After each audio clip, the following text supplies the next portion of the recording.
Assalamualaikum warahmatullahi wabarakatuh. Saya Dia Aprilia Pratiwi dan rekan saya Suci Rodiasari. Kami dari kelompok 3 akan mempresentasikan hasil review jurnal kami di dalam mata kuliah metode penelitian dengan dosen pengampu Dr. Tumirin SE MSI. Judul penelitian jurnal yang kami review ini adalah faktor religiusitas dalam membayar pajak dan zakat yang diteliti oleh Abdullah Mujadid dan Greska Redilano Ramadan. Di saat mereview jurnal tersebut, kami menemukan beberapa motivasi penelitiannya. Yang pertama, pajak masih menjadi anggapan membebankan masyarakat manusia, tetapi pajak mempunyai manfaat material, manfaat tidak langsung. Yang kedua, terjadinya gap expectation antara pemerintah dan masyarakat selaku wajib pajak. Pemerintah sangat mengandalkan penerimaan pajak. Di sisi lain, masyarakat justru enggan membayar pajak ketika terdapat anggapan secara institusionalis bahwa sistem dan praktik yang dihadirkan koruptif. Hal ini berbeda dengan realitas. Yang ketiga, manfaat tidak material tapi langsung. Motivasi yang keempat yaitu tetapi manusia realisasi 1%. Semua manfaat membayar tetapi manfaatnya kecil. Yang kelima, terdapat ketimpangan antara potensi zakat dengan realisasi penerimaannya, karena beberapa riset menyebutkan kendala banyak muzaki yang membayarkan zakatnya secara langsung pada mustahik tanpa melalui lembaga amil menjadi penyebab tidak tercatatnya. Pertanyaan penelitian yang diajukan yaitu 1. Apakah religiusitas berpengaruh terhadap kemauan membayar pajak? Yang kedua, apakah religiusitas berpengaruh terhadap kemauan membayar zakat? Yang ketiga, apakah terdapat perbedaan tingkat kemauan membayar pajak pada individu yang memiliki level religiusitas tinggi dan rendah?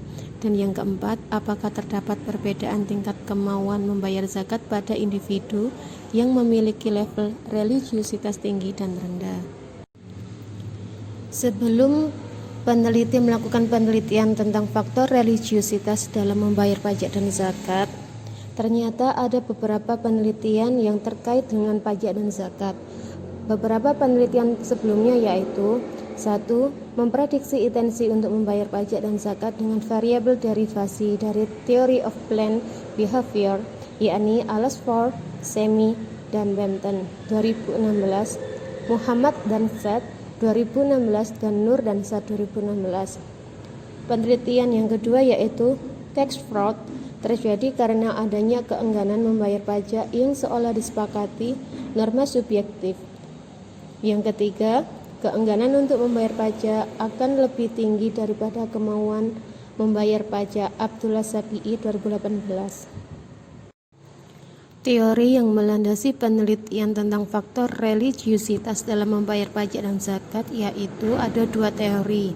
Yang pertama, teori behavioral norm mengasumsikan bahwa religiusitas adalah bentuk komitmen moral yang mendorong seseorang berperilaku sesuai dengan ketaatan transendental tertentu. Yang kedua yaitu kerangka teori of reason action, mengasosiasi antara religiusitas dengan kemauan membayar pajak dan zakat dapat dijelaskan dengan merujuk pada premis norma subjektif. Baik, yang ketujuh, hasil hipotesisnya. Hasil hipotesisnya sendiri di sini ada 4. Yang pertama, religiusitas berpengaruh terhadap kemauan membayar pajak. Yang kedua, religiusitas berpengaruh terhadap kemauan membayar zakat.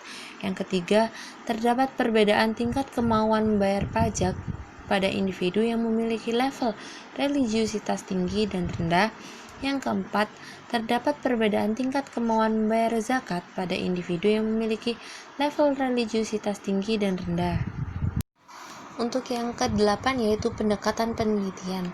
Pendekatan penelitian sendiri ada 2, yaitu kualitatif dan kuantitatif. Untuk jurnal yang kami review kali ini yaitu kuantitatif. Kuantitatif sendiri yaitu data yang berupa angka atau bilangan. Untuk yang nomor 9 yaitu jenis datanya. Jenis data di sini yaitu adalah jenis data subjek. yaitu jenis data penelitian yang berupa opini, sikap, pengalaman, atau karakteristik dari seseorang atau kelompok yang menjadi subjek penelitian. Dan yang ke-10 yaitu sumber data. Sumber data sendiri dibagi menjadi dua, yaitu primer dan sekunder. Primer adalah data yang diperoleh langsung dari informannya, kalau sekunder berupa dokumen. Dan jurnal yang kali ini kami review menggunakan sumber data primer berupa kuesioner. Lanjut ke poin 11 yaitu pengukuran variabelnya.